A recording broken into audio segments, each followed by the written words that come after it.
Bahati ambayo niko naye leo kuwa hapa na wewe, tulienda kuweka hiyo jeneza kwa ile gari, ilikataa kutoshea. Ikabidi nikaingia ndani nikatoa magazeti zote nje. Wakanipea jeneza ndani. Mkaacha gazeti. Tukaweka gazeti nje ya kaburi. Mkaacha hizo obituary zote yako. Hiyo magazeti zote tukaitoa zote. Sasa wakanipatia jeneza ndani. Kunipea jeneza, walinifungia kwa hiyo gari nyuma. Wewe ushikilie. Sasa mimi nashikilia jeneza, hata nipanguza haraka. Tunaipeleka kwa duka haraka pale Parklands, tupeane hii gari ya gazeti tupe, shughuli ishe. Kumbe siku za 40 zikawa zimefika. Barabara hii Kenyatta Avenue pale, gari hiyo ya gazeti ilimiminiwa risasi zaidi ya 30. Wenzangu walipigwa risasi 5 kichwa. Mimi nikiwa kwa hiyo gari nyuma nilisikia conviction ya risasi. Pea. Zililia sana.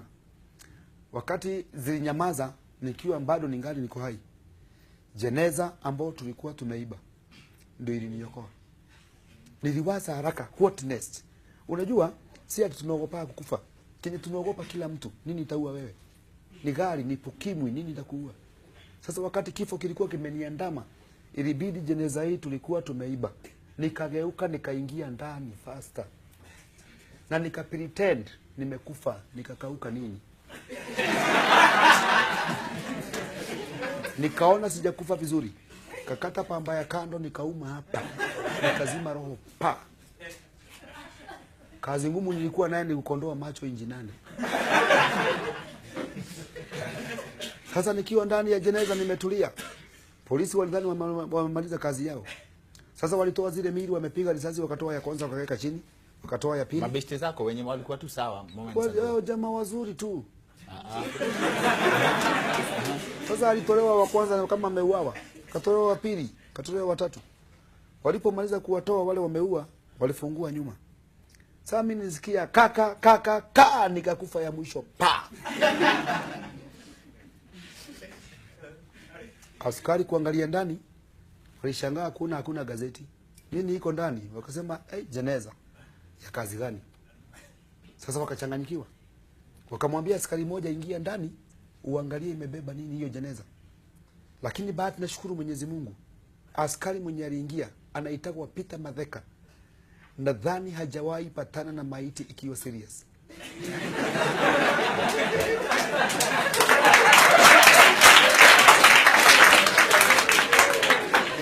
Aliingia kufungua hivi, kwenda kuleta kicho, tukakutana yeye niki.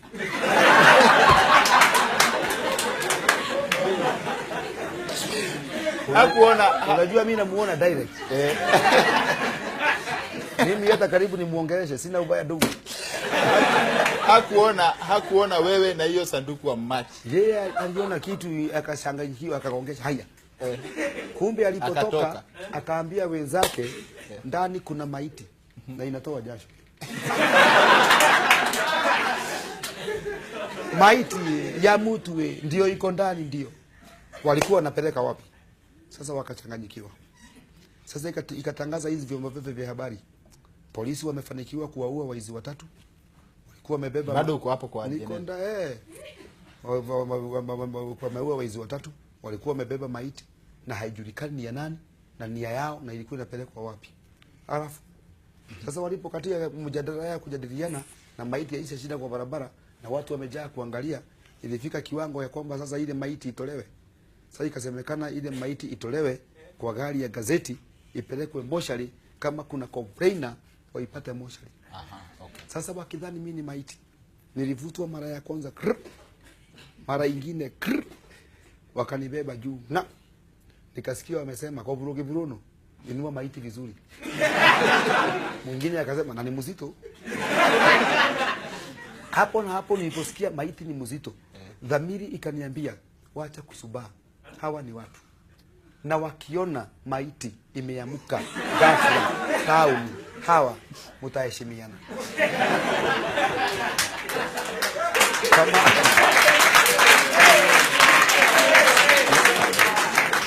Kama hujaona polisi akiokoa maisha yake.